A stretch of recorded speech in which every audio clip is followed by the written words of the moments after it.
पोर्टोनिक्स Konch Gamma and Boult audio bass buds action. अगर आप इन दोनों ईयरफोन्स में से किसी भी एक को गेमिंग पर्पस के लिए बाय करने की सोच रहे हो, देन इस वीडियो को आप एंड तक जरूर देखिएगा, बिकॉज मैं पूरा श्योर हूँ कि अगर आप इस वीडियो को एंड तक देखते हो देन डेफिनेटली गेमिंग के रिलेटेड आपके सारे डाउट्स क्लियर हो जाएंगे इन दोनों ईयरफोन्स के अंदर में, एंड आप बहुत ही अच्छे से डिसीजन ले पाओगे कि आपको इन दोनों में से किसको बाय करनी चाहिए गेमिंग के लिए। और ये मैं इतने कॉन्फिडेंस से इसलिए बोल रहा हूँ क्योंकि इन दोनों ईयरफोन्स में मैंने बहुत ज्यादा गेमिंग किया है, तो इन डिटेल में एक एक चीज बता सकता हूँ कि इन दोनों में क्या डिफरेंस है गेमिंग के अंदर में। तो वो सब कुछ आज के इस वीडियो में मैं आपके साथ शेयर करने वाला हूँ। तो आपको क्या करना है, इस वीडियो को एंड तक देखना है, एंड एंड तक देखने के बाद अगर आपको लगता है कि मैं डिजर्व करता हूँ तो प्लीज एक लाइक कर दीजिएगा और चैनल को सब्सक्राइब कर दीजिएगा। तो चलिए दोस्तों इसी के साथ इस वीडियो को शुरू करते हैं। तो सबसे पहली बात तो ये कि इन दोनों ईयरफोन्स के अंदर में आप बहुत ही आराम से गेमिंग कर सकते हो। दोनों की गेमिंग एक्सपीरियंस आउटस्टैंडिंग है, बहुत ही आराम से गेमिंग करोगे, आप रिग्रेट तो बिल्कुल नहीं करोगे। अगर आप इस वीडियो को बिना देखे भी इन दोनों में से किसी भी एक को बाय कर लेते हो गेमिंग के लिए तो आप रिग्रेट तो नहीं करोगे, लेकिन डिटेल में समझो उसके बाद डिसीजन लेना, ठीक है। तो डिटेल में बात करते हैं। देखिए सबसे पहला डिफरेंस है लाउडनेस। अपने पोर्टोनिक्स कोंच गामा में कंपेयर टू एक्स1 काफी ज्यादा लाउड है। तो पोर्टोनिक्स कोंच गामा में आप 100% के वॉल्यूम पे गेमिंग नहीं कर पाओगे, बहुत ज्यादा लाउड रहता है। पर्सनली मैं तो नहीं कर पाता हूँ। 80% 90% के वॉल्यूम पे हम आराम से इसमें गेमिंग कर पाते हैं पोर्टोनिक्स कोंच गामा के अंदर में। कंपेयर टू एक्शन में लाउडनेस पोर्टोनिक्स के कंपेयर में तो कम है,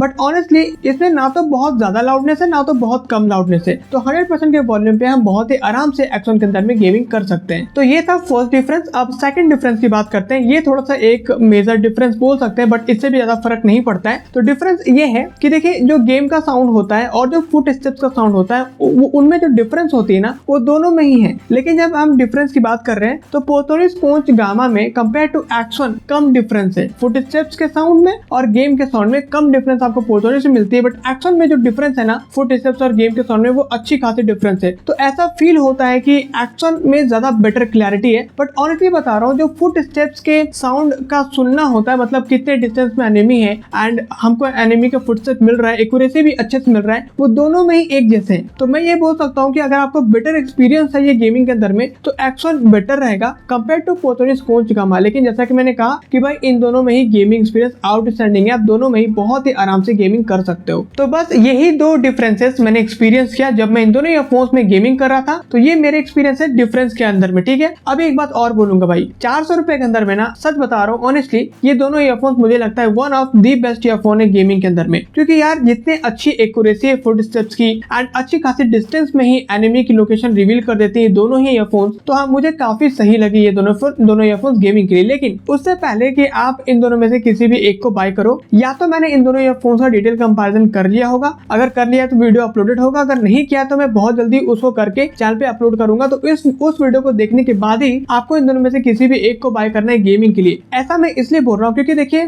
जब हम गेमिंग करते हैं तो माइक की भी रिक्वायरमेंट होती है टीममेट से बात करने के लिए गेम के अंदर में, एंड अपने एयर कंफर्ट भी ऑफ कोर्स इंपॉर्टेंट होती है क्योंकि लंबे समय तक हम गेमिंग करते हैं तो एयर कंफर्ट मैटर करती है। इसलिए बोल्ट एक्शन की mic quality and air comfort आपको समझना बहुत जरूरी है, वो मैटर करेगी क्योंकि ठीक है। एंड अपने पोर्टोनिक्स कोंच गामा में भी आपको माइक क्वालिटी को समझना थोड़ी सी जरूरी है। तो बस ये सब चीजें आप समझ जाओगे ना, फिर बहुत आराम से आप अच्छे से डिसीजन ले पाओगे कि आपको इन दोनों में से किसको बाय करना चाहिए गेमिंग के अंदर में। बाकी जो गेमिंग एक्सपीरियंस है मैंने आपके साथ शेयर कर दिया, आप दोनों में से कोई भी बाय कर सकते हो, आप रिग्रेट नहीं करोगे, बट बेटर एक्सपीरियंस के लिए बोल्ट एक्शन बेटर रहेगा compare to Portronics Konch Gamma. That's all दोस्तों। तो ये था इन दोनों ईयरफोन्स का गेमिंग कंपैरिजन। आई होप कि आपके सारे डाउट्स क्लियर हो गए होंगे। अगर अभी भी कोई भी डाउट आपके हैं इन दोनों ईयरफोन्स के बीच में गेमिंग को लेकर के तो नीचे कमेंट कीजिए, मैं डेफिनेटली आंसर करने की कोशिश करूंगा। इसके अलावा अगर आप इन दोनों में से किसी भी एक ईयरफोन को बाय करना चाहते हो तो नीचे डिस्क्रिप्शन में आपको बाइंग लिंक नहीं मिलेगा, बिकॉज मैं चाहता हूं कि इन दोनों ईयरफोन्स का आप डिटेल कंपैरिजन भी जरूर देखो, सो दैट आप बेटर डिसीजन ले सको कि आपको इन दोनों में से कौन सा बाय करना चाहिए गेमिंग के लिए। एंड इसी के साथ दोस्तों इस वीडियो को यहीं पर एंड करेंगे, लेकिन उससे पहले कि एंड करें एक छोटा सा रिक्वेस्ट है, अगर आपको इस वीडियो से थोड़ी भी वैल्यू मिली है तो प्लीज इस वीडियो को आप लाइक कर दीजिएगा, चैनल को सब्सक्राइब कर दीजिएगा, इससे मुझे बहुत ज्यादा हेल्प मिलेगी। चलिए सब मिलते हैं नेक्स्ट वीडियो में। Thanks for watching.